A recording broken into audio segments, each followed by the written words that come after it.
सो इस एनिमे की स्टार्टिंग में हमें एक जगह को दिखाया जाता है जहाँ पर कई सारे गोब्लिन मॉन्स्टर्स लोगों के ऊपर अटैक कर रहे होते हैं। बाकी के टाउन के बच्चे लोग डर के मारे छुप जाते हैं। जिसके बाद हम लोग आसमान में काफी बड़े ड्रैगन को देखते हैं जिसके ऊपर एक बंदा खड़ा होता है और ये एक एग्जोसिस्ट होता है। वो बंदा कहता है कि मैं बचपन से ही ताकत चाहता था, मुझे लगा कि अगर मेरे पास ताकत होगी तो मैं किसी भी चीज को खो नहीं सकता और मुझे खुशियाँ मिलती रहेगी। और ऐसा बोलने के बाद वो बंदा एक स्पेल पढ़ता है जिसके बाद कुछ तैलिस्मान नीचे जमीन पर उन मॉन्स्टर के पास पहुंच जाते हैं और वो तैलिस्मान अचानक से ही फट जाते हैं और वहाँ पर एक के बाद एक काफी बड़े ब्लास्ट होने लगते हैं जिससे कि सारे गोब्लिन्स मारे जाते हैं। और तभी एक गोब्लिन एक बंदे के ऊपर अटैक करने वाला होता है लेकिन वो ड्रैगन सही टाइम पर आकर उसे खा जाता है और वो कहता है कि जो पावर मुझे चाहिए थी वो मुझे मिल गई डीमंस को एक्सरसाइज करने की और मैं सबसे ज्यादा स्ट्रॉन्ग बन गया। और अब अगले सीन में हम उसी बंदे को देखते हैं जिसका घर पूरी तरह से डिस्ट्रॉय हो चुका था। दरअसल इसकी फेवरेट स्टूडेंट ने ही इसे मार दिया होता है और उसे ये करने के लिए मजबूर किया गया होता है और वो मरने वाला होता है। वो कहता है कि मेरे बंदों को हॉस्टेज बना लिया गया और इंपीरियल कोर्ट में मैंने एक दुश्मन बना लिया और ये सब कुछ मेरी ताकत को पाने की लालच की वजह से हुआ है और अब मैंने सब कुछ खो दिया है। और ऐसा बोलने के बाद वो अपने सामने देखता है, वहाँ पर एक लड़की होती है और इसी ने इस बंदे को मारा है और वो बहुत ही ज्यादा रो रही होती है। वो उस लड़की से कहता है कि इसमें तुम्हारी कोई भी गलती नहीं है, सारी गलती इंपीरियल कोर्ट की है, उन लोगों ने मुझे धोखा दिया है। और ऐसा बोलने के बाद वो एक तालिस्मान को बाहर निकालता है, मैं अगली बार और भी ज्यादा अच्छा करूंगा, मैं अब अगली लाइफ में एक नई शुरुआत करूंगा। और ऐसा बोलने के बाद वो बंदा मर जाता है और वो एक न्यू वर्ल्ड में रीइंकार्नेट हो जाता है जहाँ पर उसके फादर जिनका नाम ब्लेज था वो उसकी मैजिकल पावर को चेक कर रहे होते हैं और तभी वो मैजिकल सर्कल ग्लो करने लगता है और उसे देखकर एक बच्चा हंसने लगता है और वो कहता है कि क्या ये सच है। और हम देखते हैं कि कोई भी एलिमेंट स्टोन ग्लो नहीं कर रहा होता और उसके फादर कहते हैं कि सेका के पास कोई भी माना नहीं है। सेका का भाई उसे चढ़ाते हुए कहता है कि तुम तो सच में काफी ज्यादा यूजलेस निकले, तुम्हारे पास कोई भी एलिमेंट की पावर नहीं है। वहीं सेका हमें बताता है कि ये एक ऐसा वर्ल्ड है जहाँ पर मैजिक एग्जिस्ट करता है और ह्यूमंस मॉन्स्टर से बैटल करते हैं और हमारी फैमिली उल्वेट एम्पायर में काफी अच्छे मैजिक स्कॉलर के नाम से जानी जाती है। वहीं पर मैं इस फैमिली का तीसरा बेटा सेका लेम्प्रोज के रूप में पैदा हुआ जिसके पास कोई भी मैजिक नहीं है और सेका की मदर एक मेट थी जिनके पास भी कोई भी मैजिकल पावर नहीं थी और शायद इसीलिए सेका के पास भी कोई भी मैजिकल पावर नहीं है। सेका अपने आप से कहता है कि कोई बात नहीं है, अगर मेरे पास मैजिक नहीं है तो फिर क्या हुआ, लेकिन मेरे पास कर्स एनर्जी तो है। और इसके बाद हम कुछ दिनों के बाद का सीन देखते हैं जहाँ सेका कुछ पेड़ की पत्तियों को लेकर जा रहा होता है। सेका कहता है कि पेपर काफी ज्यादा महंगे आते हैं तो मैं इन्हीं सबसे काम चला लूंगा। और अब वो उन पत्तियों को नीचे रखकर एक स्पेल पढ़ता है और जैसे ही वो उस स्पेल को पढ़ता है तभी वो सारी पत्तियां हवा में उड़ने लगती है और तभी कुछ पत्तियां चूहों में बदल जाती हैं और कुछ पत्तियां कौवों में बदल जाती हैं। और तभी सेका का भाई ग्रे वहाँ पर आ जाता है और वो उसकी तरफ पत्थर मारते हुए कहता है कि तुम आखिरकार यहाँ पर कर क्या रहे हो ग्रे, तुम आखिरकार मुझे पत्थर क्यों मार रहे हो। और ये सुनकर ग्रे को काफी ज्यादा गुस्सा आ जाता है और वो सेका को एक पंच मारने वाला होता है लेकिन तभी वहाँ पर वही कौवे आ जाते हैं और वो ग्रे को चोंच मारने लगते हैं। और तभी यहाँ पर लुफ्ट भी आ जाता है जो कि उनका सबसे बड़ा भाई होता है। वो उन सभी कौवों को भगा देता है और वो ग्रे से पूछता है कि क्या तुम ठीक हो। नहीं, मुझे काफी ज्यादा दर्द हो रहा है। तो लुफ्ट उसे लेकर घर के अंदर चला जाता है। वहीं सेका अपने मन में कहता है कि चलो कम से कम मैंने अपनी शिकिगामी को तो यूज किया और अब इस इन्फॉर्मेशन को कलेक्ट करना और भी ज्यादा आसान हो जाएगा। सेका हमें बताता है कि वो आज 7 साल का हो चुका है लेकिन उसकी फैमिली उसका बर्थडे सेलिब्रेट नहीं करती। जिसके बाद वो कहता है कि और अब मुझे इस जगह के बारे में काफी ज्यादा इन्फॉर्मेशन मिल चुकी है, जैसे कि कंट्री काफी ज्यादा बड़ी है और ये मेरी पास्ट लाइफ की वेस्ट कंट्री जैसी ही है लेकिन यहाँ का कल्चर काफी ज्यादा पीसफुल है। जिसके बाद हम देखते हैं कि सेका कुछ पेपर्स को काट के अपने लिए कुछ तैलिस्मान बना रहा होता है और वो उन्हें देखकर काफी ज्यादा खुश होता है। और तभी कोई गेट को नॉक करता है और हम देखते हैं कि वहाँ पर ईफा होती है जो कि उनकी एक मेड है। ईफा सेका से कहती है कि ये लो तुम्हारी जैकेट झाड़ियों में पड़ी हुई थी। जैकेट वापस लेने के बाद वो सोचता है कि जरूर इसे पक्का ग्रे ने फेंका होगा और तभी यहाँ पर ग्रे आ जाता है और वो गुस्से में ईफा से कहता है कि तुम काम क्यों नहीं कर रही हो। ईफा ग्रे से माफी मांगते हुए कहती है कि मैं जा रही हूँ। जिसके बाद वो सेका से कहता है कि तुम कितने ज्यादा लकी हो कि तुम्हारे पास माना नहीं है, इससे तुम्हें पढ़ने की कोई भी जरूरत नहीं है। मुझे देखो, मैं अकेडमी में जाने वाला हूँ मैजिक सीखने के लिए और उस अकेडमी का नाम है the Rodne Imperial Academy of Magic. ये अकेडमी कोर्ट मैजिशियंस को बनाने में फेमस है। सेका ये सुनकर कहता है कि the Rodne Academy of Magic. Grey उससे कहता है कि तुम सोचना भी मत कि तुम वहाँ पर जा सकते हो, तुम कितनी भी कोशिश कर लो तुम यहीं पर रहोगे। और तभी उनके फादर यहाँ पर आ जाते हैं और वो ग्रे से कहते हैं कि मैंने तुमसे कहा था ना, मैं तुम्हारे मैजिक को देखने वाला हूँ, जल्दी चलो। और ग्रे भी उनकी बात को मानकर वहाँ से जाने लगता है। और तभी सेका अपने डैड से कहता है कि डैड क्या मैं भी आपके साथ चल सकता हूँ। और उसके डैड मान जाते हैं। जिसके बाद वो सभी लोग बाहर आ जाते हैं और उनके सामने 3 बड़े बड़े पत्थरों को रखा जाता है और उन सभी को अपने मैजिक का यूज करके उन पत्थरों को डिस्ट्रॉय करना होता है। सबसे पहले लुफ्ट अपने माना को इकट्ठा करके विंड एज का यूज करके अपने सामने वाले पत्थर को आराम से तोड़ देता है। और अब इसके बाद ग्रे की बारी आती है। वो भी अपने माना को इकट्ठा करके एक फायर बॉल को बनाता है और वो भी अपने सामने वाले पत्थर को काफी आराम से तोड़ देता है। और ये देखकर उनके फादर उन दोनों की तारीफ करते हैं। जिसके बाद ग्रे सेका से कहता है कि तुम यहाँ पर आ ही गए हो तो तुम अपने मैजिक को ट्राई क्यों नहीं करते। और ग्रे सेका का मजाक उड़ाते हुए कहता है कि अरे हाँ, मैं तो भूल ही गया था, तुम मैजिक को तो यूज कर ही नहीं सकते। सेका उससे कहता है कि ठीक है, मैं अपने मैजिक को ट्राई करूंगा। और ये सुनकर वो सभी लोग शॉक हो जाते हैं। सेका अपने मन में कहता है कि मैंने कसम खाई है कि मैं कभी भी पावर के पीछे नहीं भागूंगा और न ही मैं पावरफुल बनूंगा। मैं इन लोगों को अपनी पावर्स को दिखाना नहीं चाहता, लेकिन इस शोमू ग्रे ने मेरी बहुत ही ज्यादा बेइज्जती कर दी है। जिसके बाद सेका अपनी पावर्स का यूज करके एक स्पेल पड़ता है और एक ब्लू कलर के फायर बॉल को बनाता है और सेका अपने फायर बॉल से उस पत्थर के ऊपर अटैक करता है और वो सारे के सारे पत्थर टूट जाते हैं। ये देखकर वो सभी लोग शॉक हो जाते हैं। ग्रे शॉक होते हुए कहता है कि इसने बिना इनकांटेशन के ब्लू फ्लेम कैसे बना ली, और ग्रे को लग रहा होता है कि उसके वॉन्ड में थोड़ा बहुत मैजिक रह गया होगा और इसी वजह से सेका ये कर पाया। और उनके फादर उन्हें बताते हैं कि ऐसे भी कई सारे केसेस होते हैं जो लोग अपनी पावर्स को यूज नहीं कर पाते। कहा जाता है कि उनकी फ्लेम का कलर उनकी माना की क्वालिटी के हिसाब से चेंज होता है। सेका उनकी बातों को सुनकर अपने डैड से कहता है कि डैड, मैं भी मैजिक सीखना चाहता हूँ, लेकिन उसके डैड उसे मना कर देते हैं क्योंकि तुम्हारे पास माना नहीं है और इसीलिए मैजिक सीखना तुम्हारे लिए यूजलेस है। और ये सब सुनकर सेका थोड़ा बहुत दुखी हो जाता है, लेकिन उसके डैड उससे कहते हैं कि मैं तुम्हारे लिए एक ट्यूटर को हायर करने वाला हूँ और इसीलिए तुम अपनी पढ़ाई पर ज्यादा फोकस करना। तो सेका कहता है कि ठीक है डैड, मैं समझ गया। और इसके बाद हम अगले सीन में सेका को देखते हैं जो कि अपने ट्यूटर के साथ पढ़ रहा होता है और साथ ही साथ वो अपनी पावर्स का यूज करके अपने भाइयों की ट्रेनिंग के ऊपर नजर रख रहा होता है। और इसके बाद वो कुछ किताबें निकाल कर उसमें से मैजिक सीखने की कोशिश कर रहा होता है और ये सारी चीजें छुपकर उसके डैड देख रहे होते हैं। और इसके बाद काफी समय बीत जाता है और अब सेका 11 साल का हो चुका है और वो तेलिस्मान को देखकर कहता है कि मैंने अपनी पिछली लाइफ में काउंटलेस डीमंस को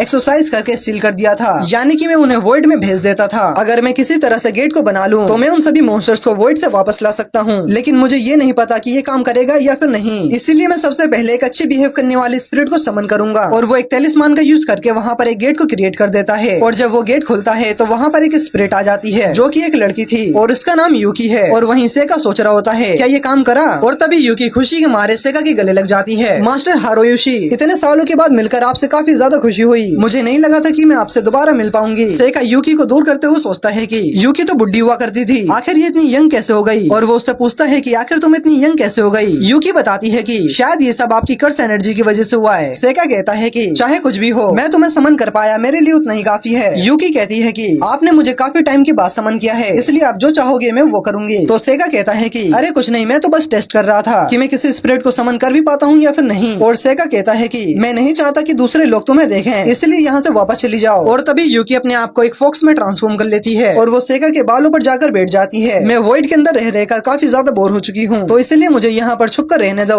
और इसके लिए सेका मान जाता है और वो उससे कहता है कि तुम मुझे हारुयोशी बुलाना बंद करो, अब मेरा नाम सेका है। ठीक है मास्टर सेका। और फिर अगली सुबह हम देखते हैं कि गलती से ईफा के हाथ से ग्रे के ऊपर पानी गिर जाता है और वो उसके ऊपर काफी ज्यादा गुस्सा हो रहा होता है। और ये आवाज सुनकर सेका भी यहाँ पर आ जाता है। ग्रे ईफा से कहता है कि मैं तुम्हें ज्यादा डांटना नहीं चाहता, अगर तुम्हें अपनी गलती सुधारनी है तो आज रात मेरे कमरे में आ जाना। और ग्रे के यहाँ पर गलत इरादे थे और ये सब देखकर सेका बीच में आ जाता है और वो कहता है कि मुझे ईफा से कुछ काम है। और इस वजह से ग्रे को काफी ज्यादा गुस्सा आ जाता है और वो सेका के ऊपर एक पंच मारने वाला होता है, लेकिन सेका उसके पंच को काफी आराम से रोक लेता है और ग्रे को अपना हाथ छुड़ाने में काफी ज्यादा दिक्कत हो रही थी। और इसके बाद वो यहाँ से जाने लगता है। वो जाते हुए कहता है कि मैं इसे याद रखूंगा। और ईफा सेका को इसके लिए थैंक्स कहती है। कोई बात नहीं, अब तुम्हें उसके रूम में जाने की कोई भी जरूरत नहीं है। और इसके बाद हम देखते हैं कि वो दोनों बाहर आ जाते हैं जहाँ पर एक छोटा सा डीमन जख्मी पड़ा होता है। ईफा सेका से पूछती है कि क्या हम इसे बचा नहीं सकते। तो सेका कहता है कि मैं ट्राई कर सकता हूँ इसे हील करने की, लेकिन अगर तुम इधर देखोगी तो मैं ठीक से फोकस नहीं कर पाऊंगा, इसलिए तुम अपने चेहरे को दूसरी साइड कर लो। ईफा उसकी बात को मानकर अपने चेहरे को दूसरी साइड कर लेती है और उसके बाद सेका उस डीमन का एक बाल निकालकर उसे अपने तेलिस्मान पे लगाता है और इसके बाद वो एक स्पेल पढ़कर उस डीमन को हील कर देता है और वो डीमन वहाँ से चला जाता है। ईफा ये देखकर काफी ज्यादा खुश हो जाती है और वो सेका से कहती है कि क्या तुम हीलिंग मैजिक का भी यूज कर सकते हो। लोग कहते हैं कि तुम्हारे पास माना नहीं है, लेकिन फिर भी तुम बाकियों की तरह मैजिक को यूज कर सकते हो। तो सेका कहता है कि तुम भी तो काफी ज्यादा स्पेशल हो, तुम वो चीजें देख सकती हो जो नॉर्मल लोग देख नहीं पाते। ये सुनकर ईफा ब्लश करने लगती है। आखिर तुम किसके बारे में बात कर रहे हो। तो सेका कहता है कि मैंने तुम्हें काफी बार देखा है कि तुम एनिमल्स की सोल्स का पीछा करती हो। और ये सुनकर वो शौक हो जाती है और ईफा पूछती है कि क्या तुम भी एनिमल की सोल को देख सकते हो। तो सेका कहता है कि हाँ, मैं भी सोल को देख सकता हूँ। और उससे कहता है कि तुम और भी ज्यादा चीजें देख सकती हो, क्या तुम मुझे बता सकती हो कि तुम क्या क्या देख पाती हो। तो ईफा कहती है कि तुम सच में काफी ज्यादा अमेजिंग हो, तुम्हें तो सब कुछ पता है। और तब ईफा कहती है कि मेरी मोम के मरने से पहले उन्होंने मुझसे कहा था कि मैं इसके बारे में किसी को भी पता न लगने दूं। और ऐसा बोलने के बाद ईफा सेका को एक स्पिरिट दिखाती है और वो कहती है कि मैं इसी की वजह से खोई हुई चीजों को काफी आसानी से ढूंढ लेती हूँ। ये स्पिरिट माना की तरफ अट्रैक्ट होती है, लेकिन तुम्हारे साथ कुछ अलग हो रहा है, मेरी ये स्पिरिट्स तुम्हें अवॉइड कर रही हैं। तो सेका उससे पूछता है कि क्या तुम इन स्पिरिट्स को कमांड दे सकती हो। तो ईफा बताती है कि हाँ, मैंने एक बार ट्राई तो किया था, लेकिन ये अच्छे से मेरी बात नहीं मान रहे थे, इसलिए मैंने चिल्लाकर इन्हें रोकने की कोशिश कोशिश की और फिर ये लोग गायब हो गए। ये सुनकर सेका अपने मन में कहता है कि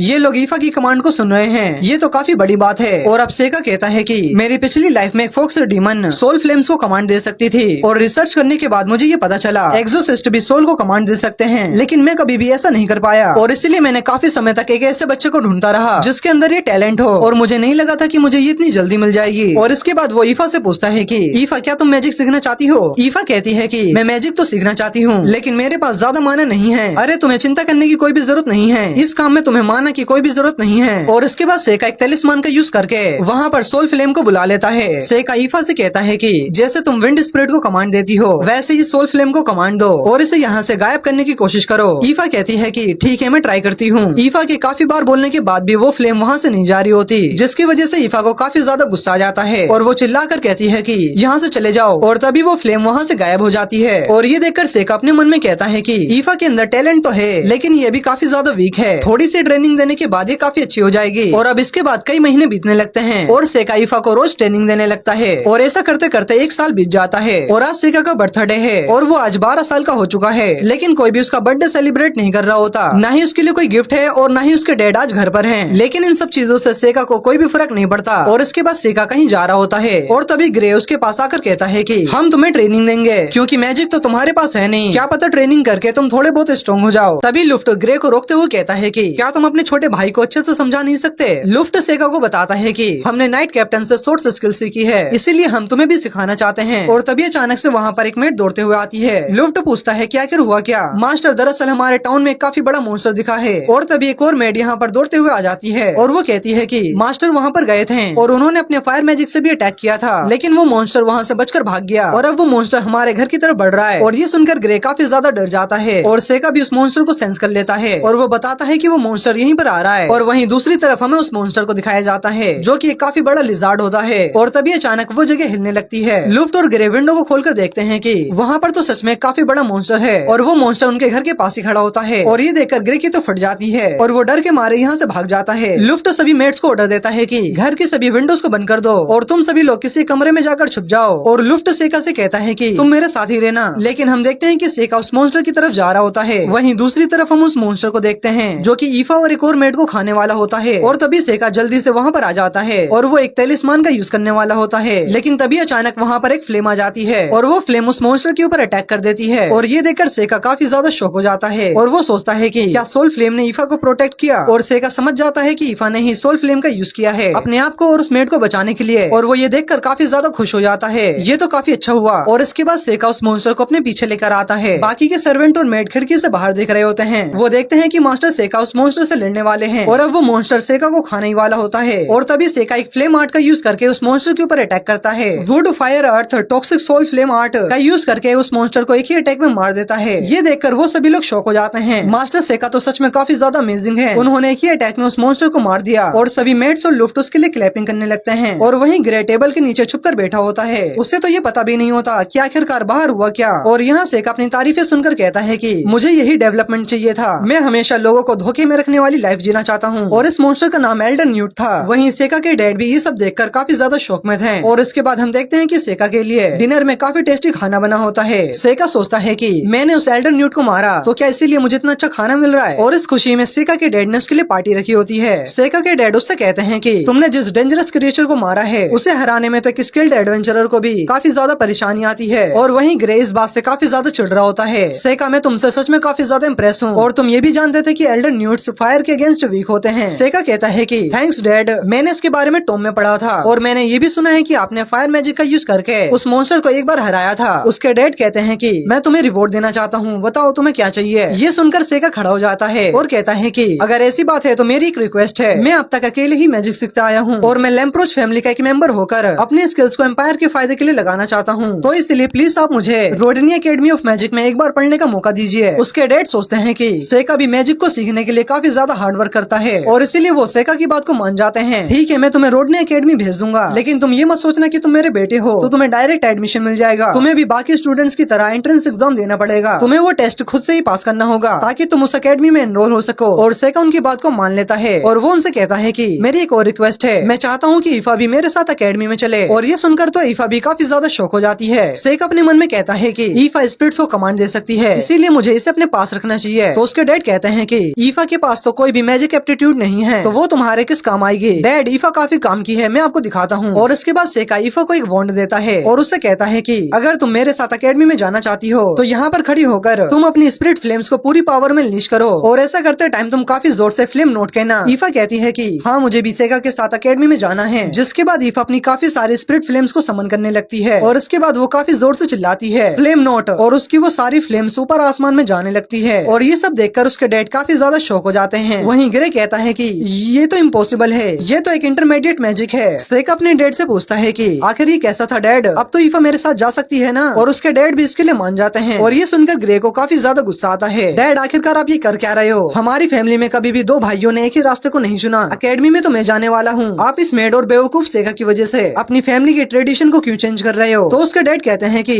मैं अपनी फैमिली का ट्रेडिशन नहीं तोड़ूंगा और इसीलिए ग्रे तुम इंपीरियल आर्मी को ज्वाइन करोगे। और ये सुनकर ग्रे काफी ज्यादा शॉक हो जाता है और वो कहता है कि मैं तो अकेडमी में जाने वाला था, मेरे पास माना है और इस शोमू सेका के पास माना नहीं है, इसीलिए आप मुझे जाने क्यों नहीं दे रहे हो? तो उसके डैड कहते हैं कि मुझे ये बताओ, आखिरकार तुम इतने सालों से कर क्या रहे थे? मैंने तो सिर्फ तुम्हें टाउन के कमजोर लोगों के साथ शॉर्ट फाइट करते हुए देखा है। और ये सुनकर ग्रे गुस्सा हो जाता है और वो सेका को एक फाइट के लिए चैलेंज करता है और उससे कहता है कि अकेडमी में तो मैं ही जाकर रहूंगा, अगर तुम हारे तो तुम्हें ये घर छोड़ना होगा। और सेका भी उसके चैलेंज को एक्सेप्ट कर लेता है। वहीं उनकी मोम कहती है कि बेवकूफी मत करो, हमारी फैमिली में कभी भी भाई बैटल नहीं करते। तो ग्रे अपनी मोम से कहता है कि आप बीच में मत आओ, ये मेरे और सेका के बीच की लड़ाई है। और अब उनके डैड कहते हैं कि ठीक है, अब ये डिसाइड हो गया है, तुम दोनों का डुएल कल सुबह होगा और तुम इस बैटल के अंदर किसी भी चीज का इस्तेमाल कर सकते हो, लेकिन तुम इंटरमीडिएट मैजिक का यूज नहीं कर सकते। और इस बैटल का रेफरी मैं होने वाला हूँ। और इसके बाद रात हो जाती है और हम देखते हैं कि सेका बैटल की तैयारी कर रहा होता है और वो कुछ टैलिस्मान्स को बना रहा होता है। और तभी यूकी वहाँ पर आ जाती है और वो सेका से पूछती है कि क्या तुम उसे सच में जान से मारने वाले हो? सेका कहता है कि नहीं, मैं ऐसा नहीं कर सकता। और तभी सेका के कमरे में लुफ्ट आ जाता है। वो सेका से कहता है कि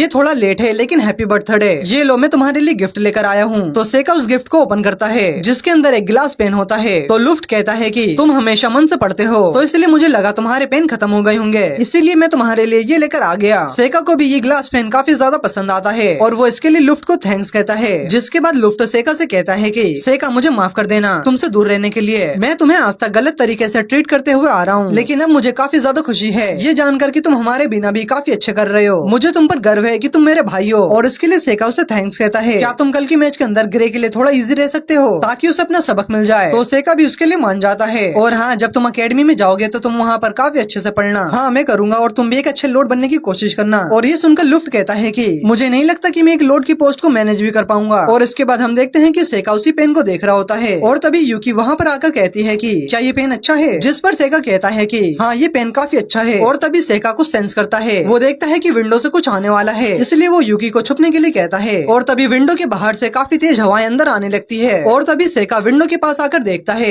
और वो देखता है कि वहाँ पर तो ग्रे है और ग्रे ने अभी विंड लेंस मैजिक का यूज किया होता है। ग्रे सेका को डुएल के लिए चैलेंज कर रहा होता है और इसके बाद सेका नीचे आ जाता है। वो ग्रे से कहता है कि क्या तुम कल का वेट नहीं कर सकते? ग्रे कहता है कि चुप हो जाओ, उस दिन तुम लकी थे कि वो मॉन्स्टर नीचे आ गया था और तुमने उसे हरा दिया। मुझे डैड के डुएल करने के रूल्स बिल्कुल भी पसंद नहीं आए, वो काफी ज्यादा सॉफ्ट हैं और इसीलिए हम लोग यहाँ पर लड़ेंगे और जो भी सबसे पहले हार मानेगा या फिर बेहोश होगा वो हार जाएगा और लूजर को कल सुबह खुद जाकर डैड को ये बात बताना होगा। सेका ग्रे की बात को सुनकर कहता है कि लेकिन तुम जानते हो ना, इंटरमीडिएट मैजिक को यूज करना काफी ज्यादा खतरनाक है, मुझे उससे कोई फर्क नहीं पड़ता। और ऐसा बोलने के बाद ग्रे फ्लेम नोट का यूज करता है और वो फ्लेम नोट से सीधा सेका के ऊपर अटैक कर देता है। ग्रे अपनी फायर से सेका को जलाने की कोशिश कर रहा होता है। देखो सेका, जो जो मैजिक वो स्लेव यूज कर सकती है, मैं उन मैजिक्स को बिना इनकांटेशन के यूज कर सकता हूँ। वहीं सेका कहने लगता है कि क्या तुम इस फायर को थोड़ा और स्ट्रॉन्ग बना सकते हो? और ऐसा बोलने के बाद सेका उस फायर से बाहर आ जाता है और वो फायर उसके आसपास से गायब हो जाती है। और ये देखकर ग्रे शॉक हो जाता है, ये नहीं हो सकता, तुम्हें तो कुछ भी नहीं हुआ। जिसके बाद वो विंड लेंस मैजिक का यूज करके सेका के ऊपर अटैक कर देता है, लेकिन सेका एक बैरियर बनाकर उसके अटैक को रोक लेता है। और ये देखकर ग्रे वापस से शॉक हो जाता है, क्या तुम बैरियर भी क्रिएट कर सकते हो? इसका मतलब तुम लाइट एलिमेंट मैजिक का यूज कर रहे हो। और इसके बाद ग्रे फिर से विंड लेंस फायर बॉल का यूज करता है, लेकिन वो अटैक सेका का बैरियर तोड़ नहीं पा रहा होता और वो बार बार उसके ऊपर अटैक करता रहता है। और इसके बाद सेका एक तलिस्मान को बाहर निकालता है और वो उस तलिस्मान से कहता है कि ग्रे लैंप्रोज और ज्यादा मत हिलो। और ऐसा बोलने के बाद वो उस तलिस्मान को ग्रे के ऊपर यूज करता है, जिसकी वजह से ग्रे एक ही जगह पर फ्रीज हो जाता है और वो बिल्कुल भी हिल नहीं पा रहा होता। आखिर ये हो क्या रहा है, मैं अपने आप को मूव नहीं कर पा रहा हूँ। और तभी सेका उस तलिस्मान का एक हाथ मोड़ देता है और इसका इफेक्ट ग्रे के ऊपर होने लगता है और ग्रे के उस हाथ में काफी ज्यादा दर्द होने लगता है, जिसकी वजह से वो दर्द के मारे चिल्लाने लगता है, चिंता मत करो, तुम्हारा हाथ हाथ रियल लाइफ में नहीं टूटा, तुम चाहो तो गिव अप कर सकते हो। और वहीं ग्रे को काफी ज्यादा दर्द हो रहा होता है और इसीलिए वो हार मान लेता है। सेका उसे छोड़ देता है और ग्रे दर्द के मारे बेहोश होकर वहीं पर गिर जाता है। और इसके बाद यूकी बाहर आकर उससे कहती है कि तुमने तो बस अपनी थोड़ी सी पावर्स का यूज किया। हाँ, क्योंकि मैंने लुफ्ट से प्रॉमिस किया था कि मैं ग्रे को ज्यादा चोट नहीं पहुंचाऊंगा। और तभी उसे ग्रे की एक बात याद आती है कि तुम उस दिन लकी थे कि तुमने उस मॉन्स्टर को हराया। सेका कहता है कि वो लक था, मजाक मत करो, मैं इस काम को करने के लिए पिछले 6 महीनों से प्लानिंग कर रहा था। और इसके बाद हमें 6 महीने पहले का सीन दिखाया जाता है जहाँ पर सेका ने गेट बनाकर वॉइड से एक मॉन्स्टर को समन किया होता है। और वो मॉन्स्टर भी सेका को इतने सालों के बाद देखकर वो भी काफी ज्यादा खुश था। मास्टर हारोयोशी, बताइए मैं आपके लिए क्या कर सकता हूँ? क्या तुम इस तलिस्मान को लेकर इस माउंटेन के चारों तरफ घूम सकते हो? और वो उसे बताता है कि दरअसल वहाँ पर एक मॉन्स्टर है जिसका नाम एल्डर न्यूट है, मैं चाहता हूँ कि तुम उसे बाहर लेकर आओ। और वो मॉन्स्टर थोड़ा बहुत कंफ्यूज होता है लेकिन बाद में वो इसके लिए मान जाता है। और इसके बाद वापस से हमारा सीन प्रेजेंट में आता है। सेगा कहता है कि मैंने अपने डीमन को एल्डर न्यूट के पीछे तो भेज दिया था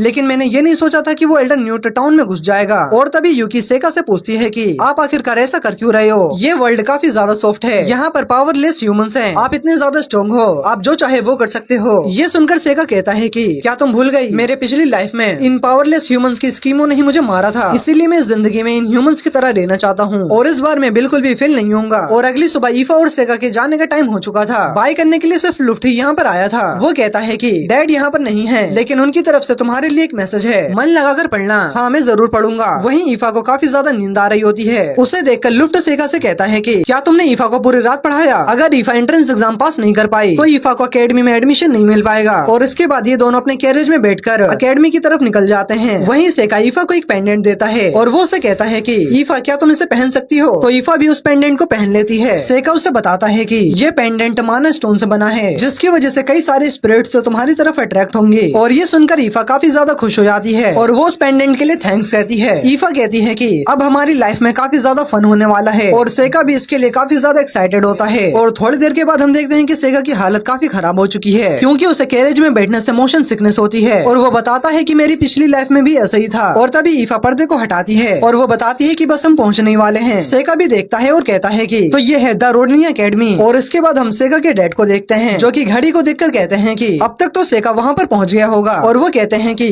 12 साल हो गए सेगा को मेरे पास आए हुए। और इसके बाद हमें 12 साल पहले का एक सीन दिखाया जाता है जहाँ पर एक औरत एक छोटे से बच्चे को लेकर ब्लेज के पास आती है और वो उस बच्चे को ब्लेज को देकर बिना कुछ बताए यहाँ से भाग जाती है। ब्लेज देखता है कि ये तो गिलबर्ट का बेटा है और ब्लेज हमें बताता है कि गिलबर्ट मेरा छोटा भाई है और वो मुझसे थोड़ा अलग है। उसे नोबिलिटी पसंद नहीं है, उसे फ्रीडम पसंद है। उसने कहा था कि उसे पूरी दुनिया देखनी है, इसीलिए वो एक एडवेंचरर बनकर अकेडमी से ग्रेजुएट हुआ। लेकिन जब वो इंफीरियर लैंड पहुंचा तब उसके साथ मेरा कोई भी कांटेक्ट नहीं हुआ। ब्लैक आंखों और ब्लैक बालों वाले बेबीज इस कंट्री में काफी ज्यादा रेयर होते हैं। सेका जब 1 साल का हुआ तब से उसने मैजिक का यूज करना शुरू कर दिया था और ग्रे ने सेका से दूरी बनाना शुरू कर दिया। ग्रे सेका को बिल्कुल भी पसंद नहीं करता था और मुझे लगा कि कहीं सेका गिलबर्ट और डेविल के यूनियन की वजह से तो पैदा नहीं हुआ। लेकिन फिर मुझे पता चला कि सेका के पास तो माना है ही नहीं। और उस दिन सेका ने जो फायर बॉल बनाई थी वो फायर बॉल स्पेल नहीं थी, शायद से वो एक आग लगाने वाला मिनरल था। और जब सेका ने उस एल्डर न्यूट को फायर का यूज करके हराया था तो मुझे उस पर थोड़ा शक हुआ और इसीलिए मैंने उसे चेक करा। चेक करने के बाद मुझे पता चला कि वो एल्डर न्यूट पॉइजन की वजह से मरा था। मुझे काफी दुख है कि मैंने ग्रे को अकेडमी नहीं भेजा, लेकिन ये काफी ज्यादा रिस्की होता अगर मैं सेका को आर्मी में भेजता क्योंकि वहाँ के एनवायरनमेंट की वजह से वहाँ पर वो एक हीरो बनता या फिर लॉर्ड ऑफ इविल। गिलबर्ट ने मुझसे एक बार कहा था कि अकेडमी काफी अच्छी जगह है और मैं प्रे करता हूँ कि वो जगह अभी अच्छी हो। और इसके बाद हम सेका और ईफा को देखते हैं, वो दोनों ही अकेडमी पहुँच चुके थे और सेका की अभी भी बुरी हालत होती है। सेका ईफा से कहता है कि तुम्हारा कमरा इससे साइड वाला है। ये सुनकर ईफा थोड़ी दुखी हो जाती है, अगर तुम्हें कोई प्रॉब्लम ना हो तो क्या मैं तुम्हारे साथ आज कमरे में रुक सकती हूँ? तो सेका कहता है कि क्यों, तुम्हें डिनर की चिंता हो रही है क्या? मुझे अभी भूख नहीं है, वैसे भी कैरेज में बैठकर मेरी सारी भूख मर चुकी है। ये सुनकर ईफा अपने मन में कहती है कि आखिरकार सेका तुम कितने डम्ब हो। ठीक है, सेका ने ऐसा कुछ नहीं सोचा और वो खड़ी होती है, मैं खाने के लिए कुछ लेने जा रही हूँ। और ऐसा बोलने के बाद वो वहाँ से चली जाती है और इसके बाद यूकी बाहर आती है और वो कहती है कि आखिरकार उस लड़की की हिम्मत हुई कैसे, वो अपनी लिमिट्स को पार कर रही है। तो सेका उससे पूछता है कि तुम किस चीज के बारे में बात कर रही हो? यूकी उससे कहती है कि तुम्हें समझ में नहीं आया, लड़कियां तुम्हारे पीछे पागल हैं, पागल। वो तुम्हारे सर्वेंट होने के बहाने तुम्हारे बाहों में आने की सोचेगी। तो सेका कहता है कि तुम अच्छा जोक मार लेती हो। यूकी कहती है कि मैं जोक नहीं मार रही हूँ। तो सेका कहता है कि तुम तो एक डीमन हो, तुम इंसानों के दिल को कैसे समझ सकती हो? जिस पर वो कहती है कि मैं तो आपसे ज्यादा ही समझ सकती हूँ और वो भी स्पेशली गर्ल्स के। तुम सही कह रही हो, मुझे इसके बारे में कुछ भी नहीं पता। और इसके बाद हम देखते हैं कि वो दोनों अकेडमी पहुंच जाते हैं जहाँ सेका कुछ अजीब सी एनर्जी को सेंस कर पा रहा होता है, लेकिन वो उसे इग्नोर करके एंट्रेंस एग्जाम देने आ जाता है। जिसके बाद वो सामने बैठे टीचर को अपना नाम बताता है, मेरा नाम सेका लेम्ब्रोज है। और ये सुनकर वहाँ के सभी लोग काफी ज्यादा शॉक हो जाते जाते हैं कि सेका लेम्प्रोज फैमिली से है, और इसके बाद ईफा से भी उसका सरनेम पूछा जाता है, लेकिन ईफा कहती है कि मेरे पास कोई भी लास्ट नेम नहीं है। तो वो टीचर उससे पूछती है कि तो क्या तुम एक कॉमिनर हो, जिस पर वो उसे बताती है कि नहीं, मैं तो मास्टर सेका की एक स्लेव हूँ। और ये सुनकर वो सभी लोग शॉक हो जाते हैं कि एक स्लेव इस अकेडमी में पढ़ने आई है। और इसके बाद टीचर उनसे कहती है कि तुम्हें इस क्रिस्टल बॉल के ऊपर अपना हाथ रखना है, जिससे कि हम लोग माना को मेजर कर सकते हैं, और अगर तुम्हारे पास चारों एलिमेंट्स के पावर होंगे तो ये क्रिस्टल व्हाइट ग्लो करेगा। लेकिन मैंने आज तक ऐसा कभी भी होते हुए नहीं देखा। तो सेका हमें बताता है कि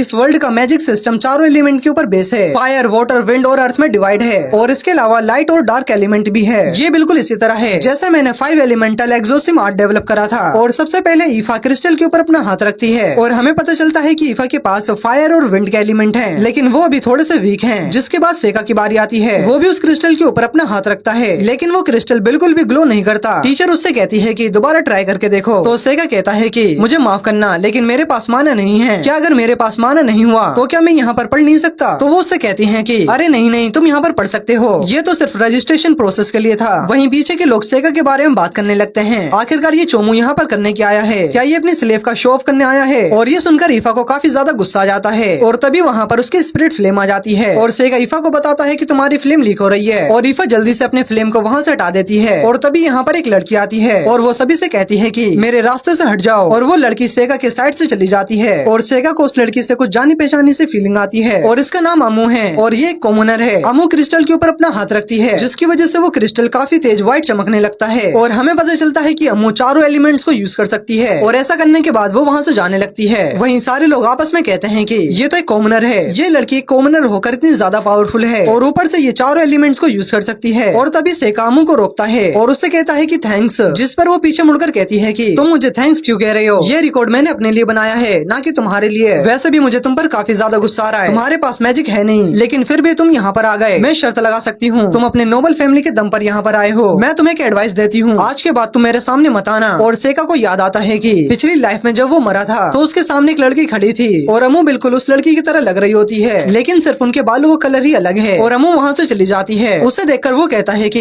ये तो काफी ज्यादा फैसिनेटिंग है। और इसके बाद हम एक लड़की को देखते हैं जो कि अकेले बैठकर चेस खेल रही होती है, और इसके बाद हमें कुछ डीमंस को दिखाया जाता है, और एक डीमन कहता है कि हीरो को डिस्ट्रॉय करने का टाइम आ चुका है। और इसके बाद हम देखते हैं कि सभी बच्चे रिटन एग्जाम दे रहे होते हैं। एग्जाम देने के बाद वो सभी हॉल में खड़े हो जाते हैं। सेका का रिटन एग्जाम काफी अच्छा गया होता है, क्योंकि उसे सारे क्वेश्चंस आते थे, और वहीं ईफा ने काफी सारे क्वेश्चंस को छोड़ दिए होते हैं, और वो काफी ज्यादा परेशान हो रही होती है। अरे ईफा, तुम चिंता मत करो, तुम प्रैक्टिकल एग्जाम में ज्यादा मार्क्स लाने की कोशिश करना, और वैसे भी तुम्हें ज्यादा पढ़ने का टाइम नहीं मिला था। और तभी सेका की नजर अमू के ऊपर जाती है। अरे इसके पास तो एक सोर्ड है, यानी कि अमू सोर्ड का यूज करती है, क्या ये ताकतवर होगी? और इसके बाद हम देखते हैं कि प्रैक्टिकल एग्जाम शुरू हो जाता है। टीचर सभी को बताते हैं कि तुम देख सकते हो तुम्हारे सामने कई सारे टारगेट्स हैं, तुम सभी अपने एलिमेंट का यूज करके इन सभी टारगेट के ऊपर अटैक करोगे। तुम जितने ज्यादा एलिमेंट से अपने टारगेट को हिट करोगे, तुम्हें उतने ज्यादा ही पॉइंट मिलेंगे, और तुम्हें उतना ही ज्यादा एडवांटेज मिलेगा। तो फिर चलो अभी से शुरू करते हैं। सबसे पहले एक बच्चा जाता है जो कि फायर एलिमेंट का यूज करके एक फायर बॉल बनाता है, और वो अपने फायर बॉल से अपने टारगेट को हिट करता है। और इसके बाद दूसरा बच्चा आता है जो कि स्टोन ब्लास्ट का यूज करके अपने टारगेट को हिट करता है। और इसके बाद एक बच्चा आइसिकल स्पेयर का यूज करता है, और ज्यादातर बच्चे एक ही एलिमेंट का यूज कर पा रहे होते हैं। और वहीं टीचर सभी बच्चों की परफॉर्मेंस को नोट कर रहे होते हैं। और इसके बाद ईफा की बारी आती है, वो टारगेट के सामने खड़े होकर फ्लेम नोट का यूज करती है, जिससे एक काफी बड़ी फायर बॉल निकलती है, और उसका अटैक जाकर सीधा टारगेट को लगता है। ये देखकर वो सभी लोग शॉक हो जाते हैं, और वो लोग कहते हैं कि क्या ये एक इंटरमीडिएट मैजिक था? और हम देखते हैं कि उस अटैक की वजह से उस टारगेट की हालत काफी ज्यादा खराब हो चुकी थी।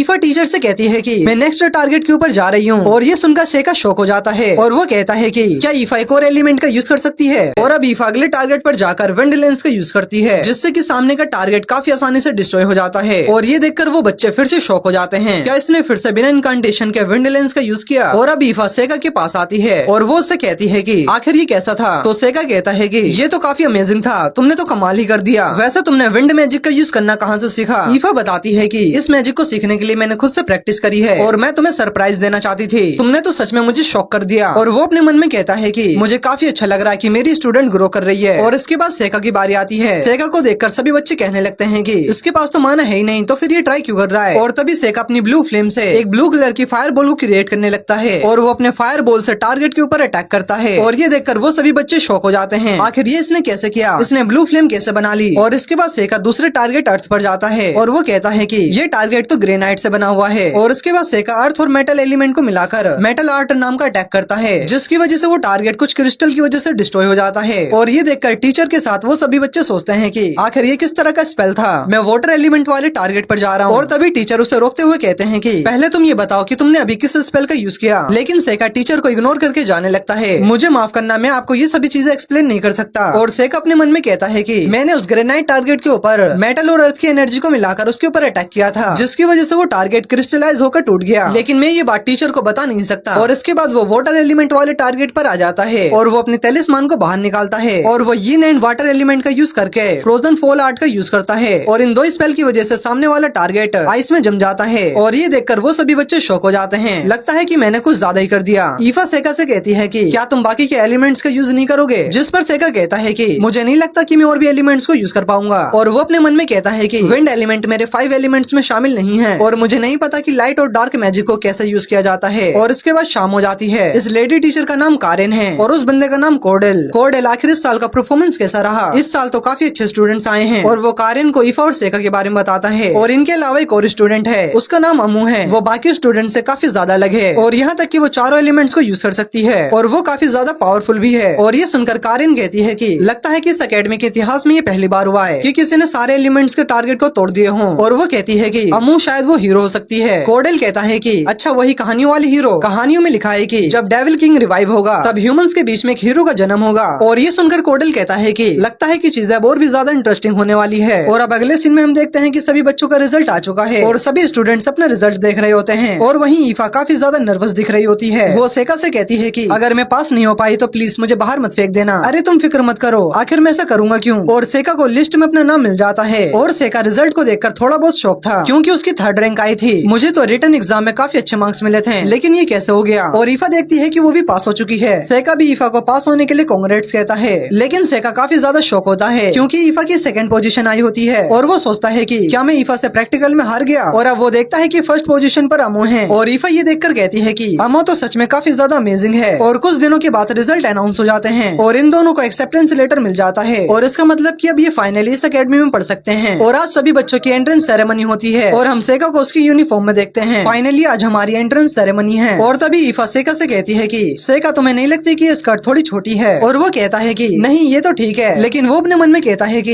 ये तो काफी ज्यादा छोटी है। और ये दोनों अंदर जाने लगते हैं। ईफा जाते हुए कहती है कि अब से हम लोग डोम्स के अंदर रहने वाले हैं, तो क्या ये लोग मुझे तुम्हारे साथ रहने देंगे? नहीं, मुझे नहीं लगता कि वो लोग इस चीज की परमिशन देंगे। और ये सुनकर ईफा दुखी हो जाती है। और तभी सेका को कुछ अजीब सी एनर्जी फील होती है। वो ईफा से पूछता है कि क्या यहाँ पर कोई स्पिरिट है। और जब ईफा चेक करती है उसे पता लगता है कि यहाँ पर तो काफी सारे डार्क स्पिरिट्स हैं। और वो दोनों उन स्पिरिट्स का पीछा करने लगते हैं। और थोड़ी देर पीछा करने के बाद उन्हें एक काफी बड़ा मैजिकल सर्कल मिलता है। ईफा को सर्कल से काफी बुरी फीलिंग आ रही होती है। सेका कहता है कि ये मैजिकल सर्कल एकेडमी में है और हमारा इससे कोई भी लेना देना नहीं है, इस एकेडमी को ही हैंडल करने देते हैं। और वो दोनों वहाँ से जाने लगते हैं। लेकिन सेका को शिकिगामी तलिस्मान को वहाँ पर छोड़ देता है ताकि वो उस मैजिकल सर्कल के ऊपर नजर रख सके। और इसके बाद वो दोनों एकेडमी के हॉल में पहुँच जाते हैं। ईफा देखती है कि वो जगह तो काफी ज्यादा बड़ी है और यहाँ पर काफी सारा खाना भी है। और वहीं सेका आते ही खाना शुरू कर देता है। और इसके बाद हम अम्मू को देखते हैं जो कि न्यू स्टूडेंट रिप्रेजेंटेटिव होने के नाते अब स्पीच देना शुरू कर देती है। वो उन सभी से कहती है कि मुझे नहीं पता कि तुम लोग इस एकेडमी में क्यों आए हो, लेकिन मेरा सिर्फ एक ही गोल है, और भी ज्यादा ताकतवर बनना। और तभी सेका को सेंस करता है और उसे पता चलता है कि वो मैजिकल सर्कल एक्टिवेट हो चुका है। वो लोग हमारे काफी पास आ चुके हैं। और तभी अचानक एकेडमी का गेट टूट जाता है और इस गेट को डेविल्स ने तोड़े थे। और यहाँ पर कई सारे लेसर डेविल्स आ चुके थे। उन डेविल्स को देखकर सभी स्टूडेंट से डर जाते हैं और वो सभी स्टूडेंट से डर के मारे इधर उधर भागने लगते हैं। और वहीं ईफा डरते हुए कहती है कि सेका, ये तो डेविल्स हैं। और तभी 2 टीचर्स वहाँ पर आ जाते हैं। कोर्डेल अपनी फायर बॉल का यूज करता है और वो लेडी टीचर अपने आइसिकल स्पेयर का यूज करती है। लेकिन इन अटैक से उन डेविल्स को कुछ भी नहीं हो रहा होता। और वहीं सेका सोचता है कि